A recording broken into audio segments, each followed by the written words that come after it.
পঞ্চম শ্রেণীর সকল শিক্ষার্থীদের আজকের গণিতের ক্লাসে স্বাগত জানাই। আজকের বিষয়বস্তু এক নিমিষে শিখে নাও পঞ্চম শ্রেণীর গণিত বইয়ের ৭৬ পৃষ্ঠার সমস্ত প্রশ্নের উত্তর। এই জাতীয় গুরুত্বপূর্ণ ভিডিও নিয়মিতভাবে পাওয়ার জন্য চ্যানেলটিকে অবশ্যই সাবস্ক্রাইব করে রাখবে। এবার শুরু করা যাক। সমস্যা বুঝে সমাধান করি। দাগ নম্বর ১, দুটি সংখ্যার গুণফল ১০৩৫, একটি সংখ্যা ২৩ হলে অন্যটি কত? গণিতে ফুল মার্কস পাওয়ার জন্য বাঁ দিকে অঙ্ক করবে এবং ডান দিকে রাইট মার্জিনে একটা লাইন টেনে সেখানে রাফ লিখবে এবং রাফের নিচে রাফ অঙ্ক করবে। এই অঙ্কটির সমাধান অন্য সংখ্যাটি হবে সংখ্যা দুটি গুণফল ভাগ প্রদত্ত সংখ্যাটি সমান সংখ্যা দুটি গুণফল ১০৩৫ ভাগ ২৩ ভাগফল ৪৫, অতএব অন্য সংখ্যাটি ৪৫। রাইট মার্জিনের বাঁ দিকে একটা লাইন টেনে তার মাঝে রাফ অঙ্ক করবে এবং হেডিং দেবে রাফ। এখানে ১০৩৫ ভাগ ২৩, ২৩ একের মধ্যে যায় না, সুতরাং এখানে ভাগফল শূন্য আসা উচিত, কিন্তু কোনো সংখ্যার বাদিকে শূন্য বসে না। এবং পরবর্তী অঙ্ক ধরে ১ 0 10, ১০-এর মধ্যে ২৩ যায় না, সেক্ষেত্রে ও ভাগফলে একটা শূন্য আসা উচিত, কিন্তু কোনো সংখ্যার বাদিকে শূন্য বসে না, সেক্ষেত্রে এখানেও শূন্য বসবে না। পরবর্তী অঙ্ক ধরে ১০৩, ১০৩-এর মধ্যে ২৩ 4বার যায়, ৪ গুণ ২৩ ৯২, ১০৩ বিয়োগ ৯২ বিয়োগফল ১১। এবার এর ডান দিকের যে অঙ্ক ৫, এই ৫কে নিচে কেটে আনা হয়েছে ১১৫। ১১৫-এর মধ্যে ২৩ ৫বার যায়, ৫ গুণ ১২৩ সমান ১১৫। সুতরাং এখানে ভাগফল ৪৫। দাগ নম্বর ২, ক্রিকেট খেলার টিকিট কেনার জন্য ৩টি সারিতে লোকেরা দাঁড়িয়ে আছে। প্রতিটি সারিতে ৪৮৩০ জন দাঁড়িয়ে আছে। সেখান থেকে ২৫৩৯ জন চলে গেল। এখন কতজন লাইনে দাঁড়িয়ে আছে? এর সমাধান, প্রত্যেক সারিতে দাঁড়িয়েছিল ৪৮৩০ জন। সারির সংখ্যা ৩টি, অর্থাৎ প্রত্যেক সারিতে লোক সংখ্যা সমান এবং ৩টি সারি, সুতরাং 3টি সারিতে দাঁড়িয়েছিল ৪৮৩০ গুণ ৩ সমান ১৪৪৯০ জন। লাইন ছেড়ে চলে গেছে ২৫৩৯ জন, এটা বিয়োগ হবে এবং এখন দাঁড়িয়ে আছে এই সংখ্যা দুটির বিয়োগফল। এই সংখ্যা দুটি বিয়োগ করলে বিয়োগফল ১১৯৫১ জন। দাগ নম্বর ৩, দুটি সংখ্যার যোগফল ২৪২০ এবং তাদের বিয়োগফল ১২২২৪ হলে সংখ্যা দুটি কী কী? এই অঙ্কটির সমাধান কমপক্ষে ৫ভাবে করা যেতে পারে। এই অঙ্কটি বিভিন্নভাবে করে একটি শর্ট ভিডিও এই চ্যানেলে পূর্বেই পোস্ট করা হয়েছে। ওই ভিডিওটির লিঙ্ক ডেসক্রিপশন বক্সে দেওয়া হয়েছে। তোমরা এই অঙ্কটি ভালো করে বুঝতে এবং শিখতে ওই ভিডিওটি জাস্ট একবার দেখে নেবে। সমাধান, বড় সংখ্যাটি সমান সংখ্যা দুটি যোগফল যোগ বিয়োগফল ভাগ ২ সমান ফার্স্ট ব্র্যাকেট ২৪২০ যোগ ১২২২৪ ফার্স্ট ব্র্যাকেট ক্লোজ ভাগ ২ সমান ৩৬২৪ ভাগ ২ সমান ১৮২২। ছোট সংখ্যাটি সমান ফার্স্ট ব্র্যাকেট সংখ্যা দুটির যোগফল বিয়োগ সংখ্যা দুটির বিয়োগফল ব্র্যাকেট ক্লোজ ভাগ ২। ছোট সংখ্যাটি সমান ফার্স্ট ব্র্যাকেট সংখ্যা দুটির যোগফল বিয়োগ সংখ্যা দুটির বিয়োগফল ফার্স্ট ব্র্যাকেট ক্লোজ ভাগ ২। এই দুটোকে বিয়োগ করে পাওয়া যায় ১১৯৬। ১১৯৬ ভাগ ২ সমান ৫৯৮। নির্ণেয় উত্তর, বড় সংখ্যাটি ১৮২২ এবং ছোট সংখ্যাটি ৫৯৮। দাগ নম্বর ৪, একটি চাকরি পরীক্ষার জন্য ৫০,১২৫ জন প্রার্থী এসেছেন। একটি ঘরে ২৫ জন করে বসতে দেওয়া হলো। মোট কতগুলি ঘরে সবাই বসলো? সমাধান, এখানে চাকরি প্রার্থীর সংখ্যা ৫০,১২৫ এবং প্রতিটি ঘরে, অর্থাৎ একটি ঘরে, এর অর্থ হলো প্রতিটি ঘরে ২৫ জন করে বসতে পারে। সুতরাং এই ৫০,১২৫কে যদি ২৫ দিয়ে ভাগ করা যায় ততগুলি ঘরের প্রয়োজন।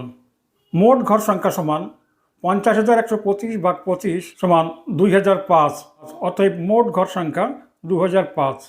রাফ অর্ক, ৫০,১২৫ ভাগ ২৫, ৫০-এর মধ্যে ২৫ দুইবার যায়, এখানে ২ লেখা হয়েছে। ২৫ গুণ ২ সমান ৫০, বিয়োগ করলে এখানে শূন্য, বাদিকে শূন্য বসে না, উপর থেকে ১ কেটে এখানে আনা হয়েছে, ১-এর মধ্যে যায় না, সুতরাং এই ২-এর ডান দিকে শূন্য। এরপরে ১-এর পরের অঙ্কটি ২ কেটে নিচে আনা হয়েছে ১২, ১২-এর মধ্যেও ২৫ যায় না, সুতরাং এই শূন্যর পরে আর একটি শূন্য। এবার এই ডান দিকের এই ৫টিকে কেটে নিচে আনা হয়েছে ১২৫, ১২৫-এর মধ্যে ২৫ ৫বার যায়, ৫ গুণ ২৫ সমান ১২৫। দাগ নম্বর ৫, বাবা ও ছেলের বর্তমান বয়সের সমষ্টি ৬০ বছর। ১৫ বছর পর তাদের বয়সের সমষ্টি কত হবে? সমাধান, ১৫ বছর পর বাবা ও ছেলে প্রত্যেকের বয়স ১৫ বছর করে বৃদ্ধি পাবে। ১৫ বছর পর বাবা ও ছেলে দুজনের বয়স বাড়বে ১৫ গুণ ২ বছর, অর্থাৎ ১৫ বছর পর মোট বয়স হবে বাবা ও ছেলের বর্তমান বয়স প্লাস ১৫ গুণ ২ সমান বাবা ও ছেলের বর্তমান বয়স 60 বছর প্লাস 15 গুণ 2 সমান 60, 15 গুণ 2 30, 60 যোগ 30 90।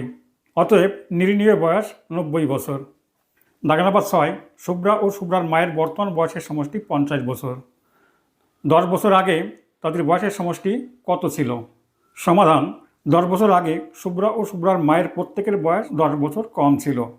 এখানে শুভ্রা এবং শুভ্রার মা দুইজন ব্যক্তি। 10 বছর আগে শুভ্রা ও শুভ্রার মা দুজনের বয়স কম ছিল 10 গুণ 2 বছর। 10 বছর আগে তাদের মোট বয়স ছিল তাদের বর্তমান বয়স বিয়োগ 10 গুণ 2 বছর সমান 50 বিয়োগ 20 সমান 30 বছর। অতএব 10 বছর আগে তাদের অর্থাৎ শুভ্রা ও শুভ্রার মায়ের বয়স ছিল 30 বছর। দাগ নাম্বার 7, এক ব্যক্তি 60,000 টাকা ছিল। তিনি 2500 টাকা স্ত্রীকে এবং 10,500 টাকা পুত্রকে দিলেন। বাকি টাকা তিনি দান করলেন। তিনি কত টাকা দান করলেন? এখানে মোট টাকার পরিমাণ 60,000, স্ত্রীকে দিলেন 2500 টাকা, পুত্রকে দিলেন 10,500 টাকা। তিনি মোট খরচ করেছেন এই 2500 টাকা এবং 10,500 টাকা। প্রথমে মোট খরচ নির্ণয় করতে হবে। ওই ব্যক্তি স্ত্রীকে দিলেন 2500 টাকা এবং তার পুত্রকে দিলেন 10,500 টাকা। তিনি মোট খরচ করলেন 13,000 টাকা। মোট টাকার পরিমাণ 60,000 টাকা, সেখান থেকে তিনি খরচ করেছেন 13,000 টাকা। বাকি টাকা এই 60,000 বিয়োগ 13,000 টাকা সমান 47,000 টাকা। অতএব ওই ব্যক্তি দান করেছেন 47,000 টাকা। দাগ নাম্বার 8, 1 ও 10-এর মধ্যবর্তী মৌলিক সংখ্যাগুলির যোগফল নির্ণয় করি। সমাধান: 1 এবং 10-এর মধ্যবর্তী 4টি মৌলিক সংখ্যা আছে, সেগুলি হলো 2, 3, 5 ও 7। এই মৌলিক সংখ্যাগুলির যোগফল 2 যোগ 3 যোগ 5 যোগ 7 সমান 17। অতএব নির্ণীয় মৌলিক সংখ্যাগুলির যোগফল 17। দাগ নাম্বার 9, একটি শ্রেণীর 42 জন শিশুর গড় বয়স 11 বছর। তাহলে তাদের বয়সের সমষ্টি কত? সমাধান: এখানে স্মরণ রাখতে হবে কোনো গড়কে ওই গড় সম্পর্কিত ব্যক্তি বা বস্তুর সংখ্যা দ্বারা গুণ করলে মোট সংখ্যা পাওয়া যায়। এখানে গড় দেওয়া আছে 11 বছর এবং শিশুর সংখ্যা 42 জন। অতএব তাদের মোট বয়সের সমষ্টি হবে 42 গুণ 11 সমান 462 বছর। অতএব তাদের বয়সের সমষ্টি 462 বছর। দাগ নাম্বার 10, একটি সৈন্যদলের 2,580 জনকে এক জায়গায় প্রশিক্ষণে পাঠানো হলো। 1,270 জনকে আর এক জায়গায় প্রশিক্ষণে পাঠানো হলো। বাকি 8,000 জনকে পরে প্রশিক্ষণে পাঠানো হবে। ওই সৈন্যদলে মোট সৈন্য সংখ্যা কত? প্রথম জায়গায় পাঠানোর সৈন্য সংখ্যা 2,580 জন, দ্বিতীয় জায়গায় পাঠানোর সৈন্য সংখ্যা 1,270 জন এবং বাকি সৈন্য সংখ্যা 8,000 জন। এগুলোকে যোগ করে পাওয়া যায় 11,850 জন। অতএব নির্ণীয় সৈন্য সংখ্যা 11,850 জন। আজ এই পর্যন্ত। তোমাদের কোনো প্রশ্ন থাকলে কমেন্ট করে জানাবে। পরীক্ষায় তোমাদের সকলের কাঙ্ক্ষিত সাফল্য কামনা করে আজকের ভিডিও শেষ করছি। Have a nice day.